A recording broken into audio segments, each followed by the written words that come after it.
Bom dia a todos. Sejam uma semana a mais muito bem-vindas.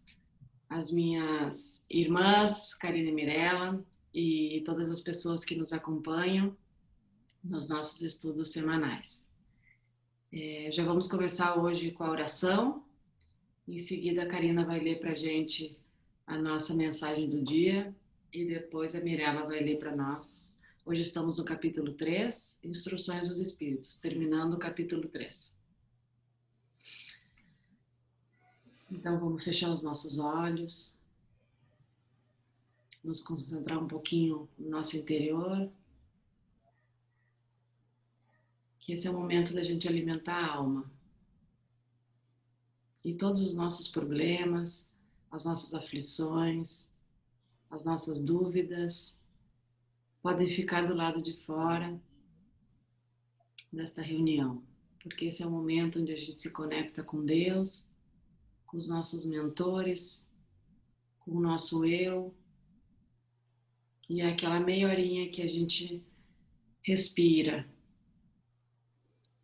pensa com o coração e não só mais com a cabeça, e amplia a nossa consciência para tudo que nós vamos ver hoje, e tudo que os espíritos do bem podem implantar de ideias nos nossos corações nos próximos dias. Sejam todos bem-vindos os espíritos que sempre vêm nos estudos, que também seja um estudo muito proveitoso para eles, que também seguem estudando desde o mundo espiritual. E pedimos as bênçãos dos nossos mentores, dos mentores desse estudo, e que a gente siga sempre no nosso caminho. Que assim seja, e pedimos autorização para iniciar o nosso estudo do Evangelho do Lar de hoje.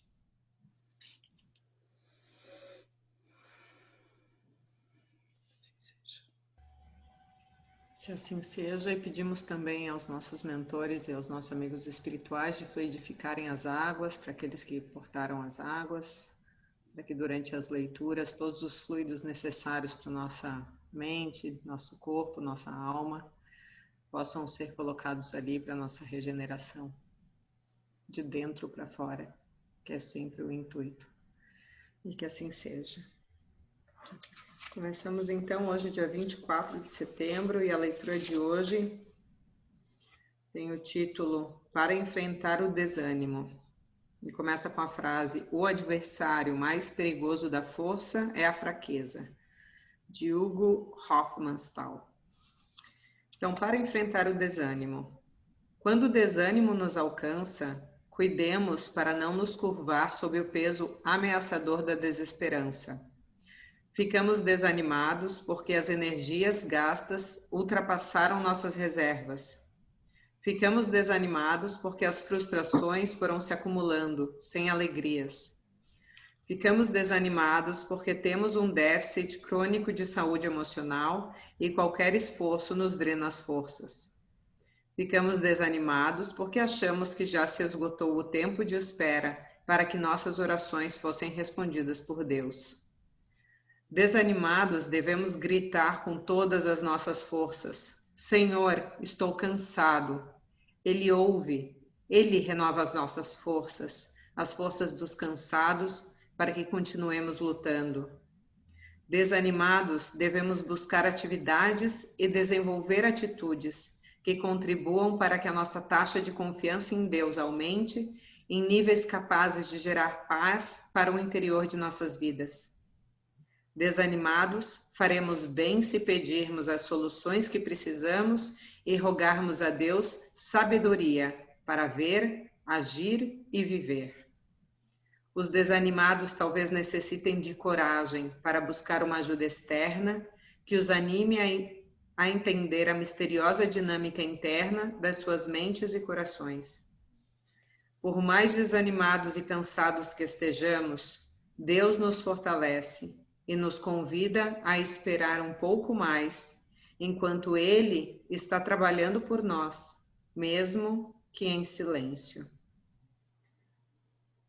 E a frase dos Coríntios: em tudo somos atribulados, porém não angustiados. Ficamos perplexos, porém não desanimados.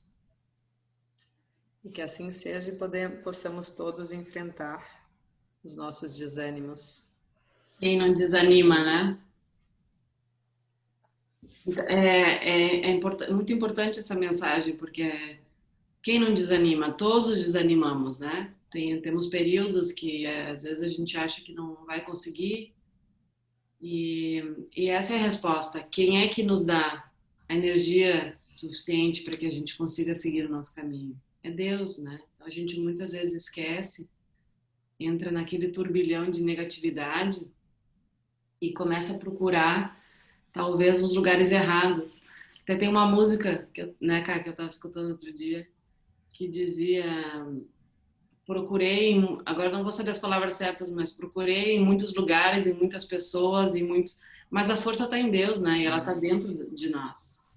Então, muitas vezes, quando a gente está procurando muita coisa fora, desesperado e nada dá certo, a gente tem que começar a olhar mais para dentro, porque a resposta ela vai vir de dentro da gente, né? Através de um canal que nós temos que nos abrir para ele, né? Então, o desânimo hoje, eu demorei para entender isso, eu realmente procurei muito fora as respostas para mim. E hoje eu encontro dentro, né? Então, hoje tudo que eu faço é procurando essa conexão. De manhã cedo, já quando eu acordo, eu faço alguma leitura, eu faço uma oração, eu faço o que eu me senti naquele dia para tentar manter uma vibração um pouco mais elevada, para fluir, né? Deixar fluir. E é um convite para paciência também, né? Porque estamos aqui e, como disse a leitura, nós queremos a resposta, né? Ficamos desanimados porque achamos que já terminou o tempo, né? De Jesus, de Deus, de nos ajudar e dizemos, tá, ok, chega, então agora eu vou procurar fora. E é um convite para paciência, né? Porque nós estamos aqui, todos nós, por um motivo, e como uma mensagem que eu recebi alguns meses atrás, que nenhuma gota de chuva cai fora do lugar, né? Ou é por acaso, nenhuma gota do orvalho que está ali foi colocada em vão. Tudo tem seu motivo, então o momento pela qual passamos é necessário. E naquele momento que nos vem o desânimo, nos vem o desespero, realmente, como disse a Maísa, é o momento de olhar para dentro de si, respirar e dizer: por que eu tô nesse desânimo? Será que é porque eu quero a resposta agora? Será que é porque eu tô impaciente? Acolher aquele sentimento e dizer: tudo bem, eu sou humano, né? E eu estou aqui por isso que eu estou aqui na Terra, então eu aceito isso e te peço forças, meu Deus, e pedir ajuda, né? Porque ele está lá em cima e ele quer que a gente peça ajuda, né? Porque é o livre-arbítrio, a gente pode pedir ou não pedir, querer ficar igual ou querer mudar. Então tem que vir de nós, tem que vir de dentro. E quando a gente tem essa força de gritar, né, de dizer, não precisa nem ser com a voz, né, mas de gritar dentro de si, dizer: me ajuda, meu Deus, eu realmente não consigo mais sozinho, porque nós nunca estamos sozinhos, né? Então é realmente nos abrirmos para isso. E a postura de humildade, né? Eu pedi. Você pode passar, eu lembro que muitas vezes durante a vida eu dizia: eu não vou pedir nada a Deus, ele sabe demais para eu estar pedindo, não vou ficar dizendo o que eu estou precisando, não. É arrogância, porque na verdade você não quer pedir, então o pedir ele tem essa função, né? Você reconhecer onde você está para você acessar o que você precisa. E para mim chamou a atenção o gasto da força, né? Que você está desanimado, ou seja, você está sem força, sem ânimo, né? Sem ânimo, sem vida, sem força, sem condição, né? Como a Má disse, as pessoas em geral estão adoecidas, né? Com esse desânimo, porque direcionam mal as forças, né? Nós direcionamos nosso dia a dia, as nossas forças de forma equivocada, e aí depois ficamos achando que não damos conta. Então, essa reestruturação, ela é urgente e necessária, né? Vamos para a nossa leitura, Instruções dos Espíritos, então já o encerramento, né, do capítulo 3, que a gente está estudando sobre essa pluralidade dos mundos, a diversidade. Então, mundos superiores e mundos inferiores, resumo dos ensinamentos dos espíritos superiores. A qualificação de mundos inferiores e de mundos superiores é antes relativa do que absoluta. Pois um mundo é inferior ou superior com relação àqueles que estão abaixo ou acima dele na escala do progresso. Tomando a Terra por comparação, pode-se fazer uma ideia do estado de um mundo inferior, supondo seus habitantes no grau evolutivo dos povos selvagens e das nações bárbaras que se encontram ainda em nosso planeta, como restos de seu estado primitivo. Nos mundos mais atrasados, os seres que os habitam são de certa forma rudimentares. Possuem a forma humana, mas sem nenhuma beleza. Nesses, os instintos não estão abrandados por nenhum sentimento de delicadeza ou de benevolência, nem pelas ações do justo ou do injusto. Apenas a força bruta é a lei. Sem indústrias, sem invenções, os habitantes dedicam suas vidas à conquista de alimentos. Entretanto, Deus não abandona nenhuma de suas criaturas. No fundo obscuro dessas inteligências, encontra-se latente a vaga intuição de um ser supremo, mais ou menos desenvolvida. Esse instinto basta para que uns se tornem superiores aos outros, preparando-se para a eclosão de uma vida mais plena, pois não são seres degradados, mas crianças em crescimento. Entre esses graus inferiores e os mais elevados, existem inumeráveis escalas, e entre os espíritos puros, desmaterializados e resplandecentes de glória, mal se reconhece aqueles que animaram os seres primitivos, assim como no homem adulto, mal se reconhece o antigo embrião. Nos mundos que atingiram um grau superior, as condições da vida moral e material são diferentes das encontradas na Terra. A forma dos corpos é sempre, como por toda parte, a humana. Entretanto, mais embelezada, aperfeiçoada e, sobretudo, purificada. O corpo nada tem da materialidade terrena e não é, consequentemente, sujeito às necessidades, às doenças e às deteriorações decorrentes do predomínio da matéria. Os sentidos mais sutis têm percepções que a rudeza dos nossos órgãos sufoca. A leveza específica dos corpos torna a locomoção rápida e fácil. Em vez de se arrastarem penosamente sobre o solo, eles deslizam, por assim dizer, na superfície ou pelo ar, sem outro esforço além da própria vontade, à maneira das representações dos anjos ou como os manes dos antigos nos Campos Elíseos.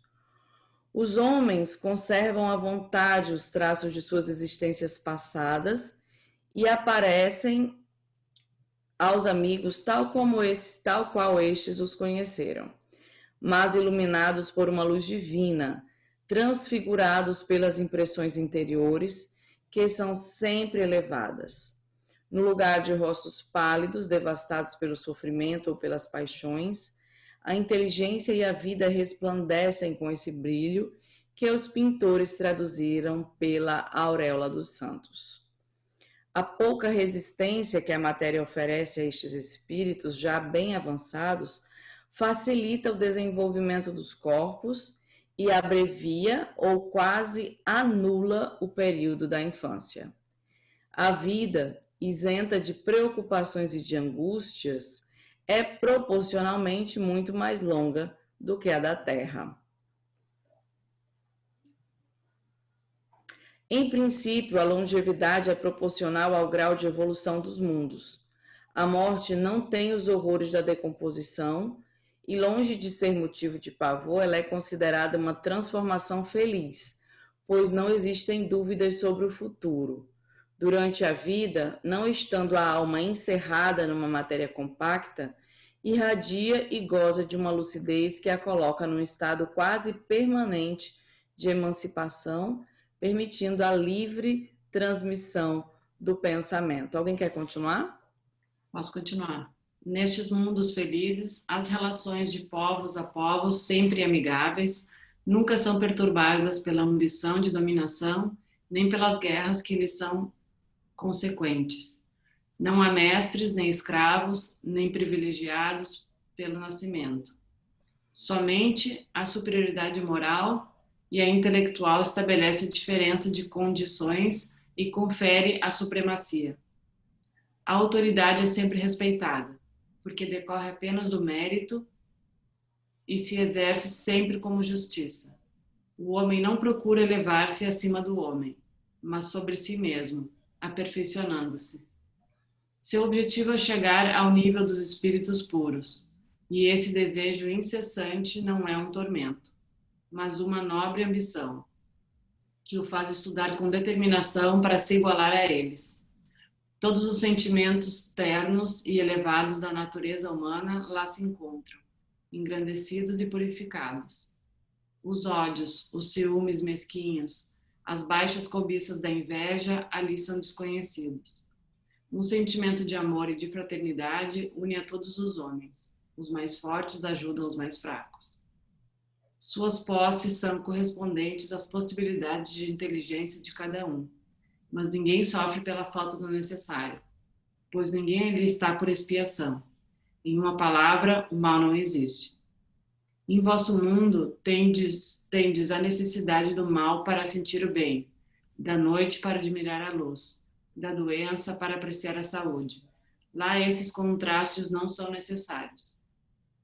A eterna luz, a eterna bondade, a paz eterna da alma proporcionam uma perene alegria, que não é perturbada nem pelas angústias da vida material, nem pelo contato dos maus, que ali não tem acesso. Aí está o que o espírito humano só dificilmente compreende. Ele foi engenhoso ao pintar os tormentos do inferno, mas nunca representou as alegrias do céu. E é isso por quê? Porque sendo inferior, ele apenas conheceu dores e misérias e não pode entrever as luzes celestes. Ele não pode falar daquilo que não conhece, mas à medida que ele se eleva e se depura, o seu horizonte se amplia e ele compreende o bem que está diante dele, assim como compreendeu o mal que ficou para trás. Entretanto, estes mundos afortunados não são mundos privilegiados, pois Deus é imparcial com todos os seus filhos. Ele dá a todos os mesmos direitos e as mesmas felicidades para chegarem até lá. Fez que todos partissem do mesmo ponto e não dota a uns mais do que a outros. Os primeiros lugares são acessíveis a todos. Cabe-lhes atingi-los o mais rápido possível, ou se abandonarem durante séculos e séculos nos baixos níveis da humanidade. Aí, acabamos aqui ou segue? Acho que é melhor dar uma parada, que é bem grande, né? Acho que é. E tem bastante coisa ali também. Então, essa é uma leitura que ela traz muita informação sobre essa condição, né, dos espíritos mais superiores e do mundo que habitam, que é o que a gente deseja, mas a gente não deseja a responsabilidade que eles têm, né? Porque você vê, bota a gente na nossa condição num mundo desse, não vai trabalhar pelo progresso, porque é inferior, né? Então, você precisa ter um nível de consciência diferente. E esse nível de consciência, ele te afasta da necessidade do mal como prova, né? Ou seja, nós precisamos de provas e expiações, né? Nesse nível em que nós estamos, esse é o que nos move, é o que nos faz desejar crescer. Acho que é o próximo, né? Que ele vai falar de mundo de provas e expiações. Isso. Que aí ele vai explicar a condição, né? Cada mundo tem essa condição e a gente vai se libertando do peso dessa matéria mais grosseira, que é completamente diferente do tipo de matéria, né? Quando você vai aspirando o perispírito, ele fica muito mais sutil cada vez que você avança. Para mim fica muito clara, digamos, a concepção que os espíritos nos querem ensinar, que não existe, ele diz aqui, né? A qualificação de mundos inferiores e superiores é relativa. Depende de onde você está, depende daquilo que você já passou, e não é sobre certo e errado, não é sobre julgamentos, é sobre estamos todos onde devemos estar por um motivo.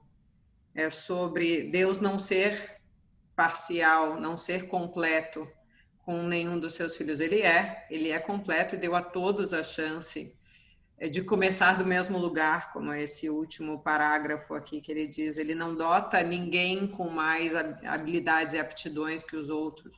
Por isso somos todos filhos de Deus e feitos à sua imagem e semelhança. Dentro de nós, todos nós temos a capacidade de chegarmos onde estamos hoje e chegarmos muito além aquilo que hoje para nós são espíritos superiores. E depende exclusivamente de nós, e como ele diz aqui, né, todos temos os mesmos direitos e as mesmas facilidades para atingi-los, e muita gente pode dizer, nossa, mas eu não sou isso, eu não sou aquilo. Mas nós temos isso dentro de nós, né? E ele diz, cabe-lhes alcançá-las o mais cedo possível. Então, somos sempre nós que escolhemos repetir os erros, mas repetir de repente as mesmas situações, ou demorarmos mais para aprendermos uma lição, ou dizermos, isso eu não quero aprender nessa... Às vezes a gente brinca, né? Mas toda brincadeira tem um fundinho de verdade, né? Eu não quero aprender isso nessa encarnação, não, vou deixar para a encarnação próxima. Ou seja, somos nós que estamos, né, nos travando, mais uma vez, como ele diz aqui, né, ao invés de arrastar, estamos nos arrastando durante séculos e séculos nas classes baixas da humanidade. Ou seja, nós temos o Deus dentro de nós temos o poder de mudarmos, nós temos o poder de simplesmente sermos, né? Sermos esse ser maravilhoso que é o que ele criou. E somos nós, tanto a querermos ir e transformarmos a nós mesmos, quanto a podarmos, né? E a castrarmos os nossos potenciais. E para mim isso foi muito bonito, muito, muito forte dessa mensagem, de dizer, somos todos iguais. Né? A inveja é nossa porque a gente almeja aquilo, mas porque ainda somos inferiores, então vamos mudar essa inveja no sentido de admiração e de dizer, eu quero estar lá, ok, então o que eu tenho que fazer, né? Para chegar nesse ponto. E para mim foi muito, muito, muito forte, muito bonito. A conclusão para mim da leitura de hoje é: você quer um mundo desses que a gente leu durante esse estudo desse capítulo? Pois estude incessantemente, né? E aplique o que você está estudando para aproveitar ao máximo essa encarnação e conseguir assim ir galgando esses novos mundos, que a gente só vai conseguir chegar lá através de estudo, né? Estudo e aplicação, estudo e aplicação. E que é uma coisa, não é palpável, né? Não é nada que a gente consiga comprar, não é nada que a gente consiga, que alguém possa nos dar. É esforço puro e duro de cada um de nós, e a pressa é um nível de aprofundamento e rapidez que cada um de nós consegue e quer fazer, né? Então, essa para mim é a conclusão desse capítulo. Verdade. Vamos ver, né? Se nós estamos no mundo de provas e expiações, temos que ver se estamos superando as provas, né? E as expiações. E se estamos aprendendo aquilo que nós viemos aprender através da expiação, né? Aquilo que está tão arraigado que nós não temos como mudar e enfrentamos situações para aquele aprimoramento. Então, como é que nós estamos enfrentando aquilo que é escolha, né? Ou aquilo que é fatalidade, que a expiação ela tem esse caráter, né? A expiação você não você não controla. Ela chega para você e você vai ter que passar por ela e pronto, né? Ela não faz parte de uma escolha. A prova não, a prova você tá ali sujeito a ela, ela passa, né? A expiação muitas vezes você tem que ficar nela durante muito tempo e ali é um movimento para você retornar ao crescimento. Então veja, muitos dos espíritos que estão no mundo de provas e expiações estão para retomarem a capacidade de desenvolvimento, né? Porque perderam essa capacidade e só a expiação que dá esse movimento, né? Só a expiação, que é como uma prova maior, mas o qual não somos nós quem decidimos. E talvez uma lembrança importante para as pessoas, porque muitas vezes no Espiritismo a gente fala que está sendo obsediado, né, por algum espírito e aí a gente não consegue fazer as coisas. Mas é bom lembrar que muitas vezes somos nós encarnados que obsediamos, seja mortos e vivos, né? Então, esse é e por exemplo, vou dar um exemplo que poderia ser obsediar alguém, seria nós termos muita raiva de alguém, né? Muita mágoa. E aí a gente fica naquela energia de desejar o mal para aquela pessoa, de ficar lembrando o que aquela pessoa fez, ou alguém que já partiu e a gente não consegue deixar ir, fica puxando a pessoa e chamando, e no sofrimento. E isso é um tipo é uma forma que nós também temos de obsediar as pessoas, né? Então a gente tem que cuidar os nossos pensamentos muitas vezes para deixar ir e deixar com que cada um consiga fluir com as suas coisas e parar de culpar os outros pelas nossas incapacidades, né? Então, e também, assim, lembrar que é um movimento de prisão pessoal, né? Uhum.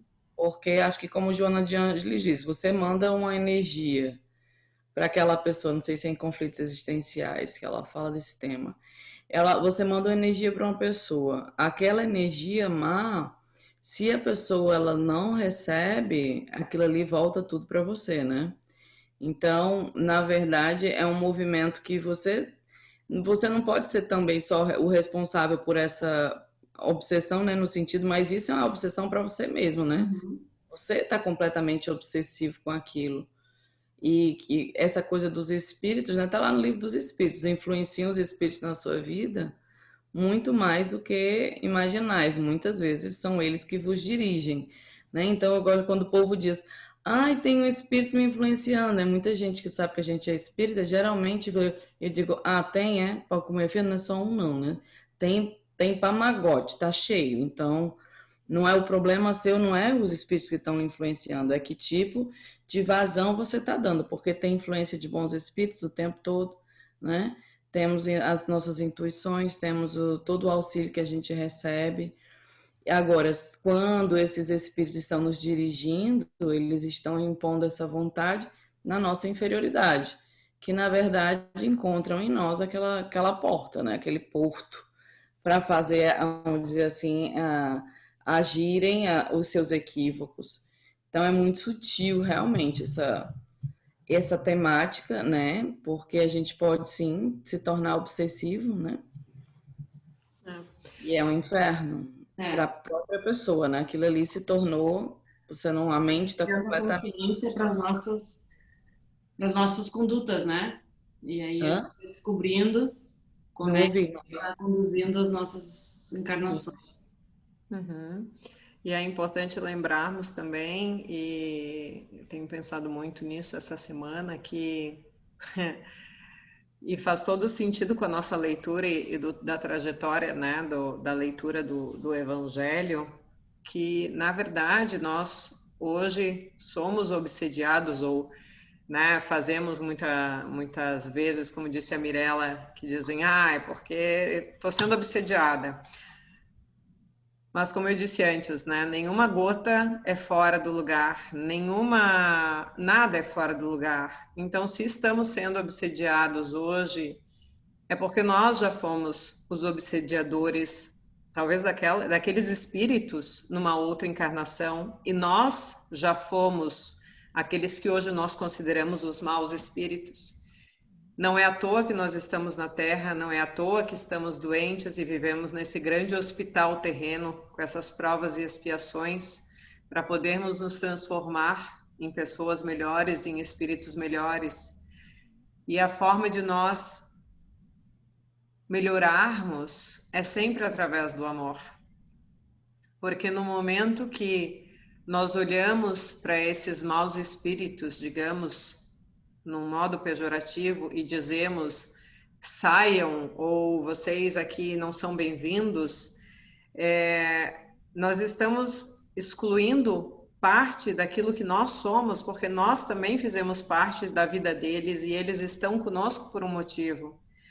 Então é hora de nós olharmos para os nossos colegas, amigos, acompanhadores de reencarnações e dizerem: eu vos aceito, eu vos acolho, eu vos perdoo e eu quero com que tudo isso se transforme em amor, porque a nossa história juntos é uma história que precisa ser transformada em amor. E hoje eu quero vos amar, porque aqueles que vocês são hoje para mim, eu fui para vocês em um outro período, e eu vos peço perdão. E a partir daí, com esse sentimento de amor, é a nossa transformação que vai fazer com que nós também mudemos aqueles que estão ao nosso redor. E hoje eu estava lendo uma passagem de alguém que postou no LinkedIn, dizendo as 3 lições que aprendeu durante a quarentena com o filho pequeno, e uma delas era ensinar pelo não pelas palavras, mas pelo exemplo. E ele dizia, no modo muito simples, ele disse: perguntei para o meu filho, vamos colorir? E o meu filho nem deu bola. No momento que eu comecei a pegar as canetinhas, peguei um lápis, ele veio super feliz e aquele foi um momento. Então, num exemplo muito pequeno, é assim que nós temos que viver a nossa vida.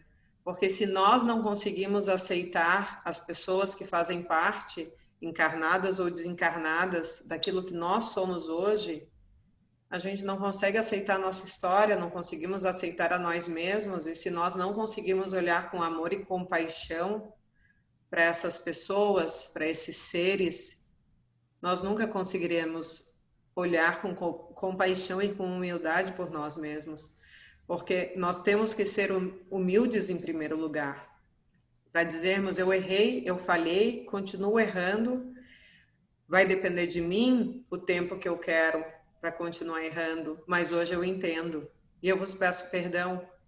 E talvez nesse dia a dia de aceitação e acolhimento, as coisas simplesmente se iluminem de uma forma que esses obsessores se tornem inclusive companheiros e possam também fazer os mesmos com os seus e com os seus e com os seus, e formemos finalmente esse mundo de regeneração que nós tanto queremos passar para lá, se Deus quiser. E se nós quisermos, né? Porque é sempre a nossa escolha. Então tá, algum comentário mais para a gente encerrar esse estudo? Não, só vamos nos preparar para as provas e expiações, que é o próximo. Só isso. Com muito amor e compaixão. Então, pegando as últimas palavras da Mirella, para nos prepararmos para essas provas e expiações, a primeira coisa é nos conectarmos com o amor, com o nosso amor, com Deus, e sermos humildes nos momentos difíceis, pedir ajuda, nos momentos de alegria agradecer. E é só isso. É tão simples quanto isso. Nós muitas vezes complicamos muito mais do que é a realidade. Então, por favor, do estudo de hoje, pedimos a misericórdia divina, pedimos a ajuda dos espíritos de luz, pedimos a compaixão e o amor da Mãe Maria, que nos acompanhe na nossa trajetória, que nos dê a força que está dentro de nós, que conseguimos ter olhos para ver, coração para sentir, ouvidos para escutar. E assim faremos essa encarnação muito mais proveitosa, Nunca esqueçamos de estudar, ler, procurar saber, porque esse é o conhecimento que vamos levar para a eternidade. Nada material, tudo sempre a nível intelectual e moral. Muito obrigada a todos os que participaram.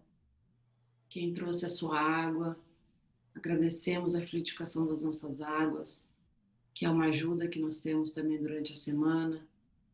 É um combustívelzinho a mais que nós podemos utilizar, sempre com muita gratidão aos espíritos que vêm todas as semanas a fazer essa fluidificação. Lembrando que ao mesmo tempo eles também estão fazendo curas em nós, eles também estão implantando esse amor no nosso coração. Que a gente tenha muita, muita, muita gratidão por esse momento, de verdade, porque é um privilégio poder ter condição de fazer esse estudo semanalmente. Gratidão, muita gratidão, e que tenhamos todos uma ótima semana. Que assim seja. Assim seja.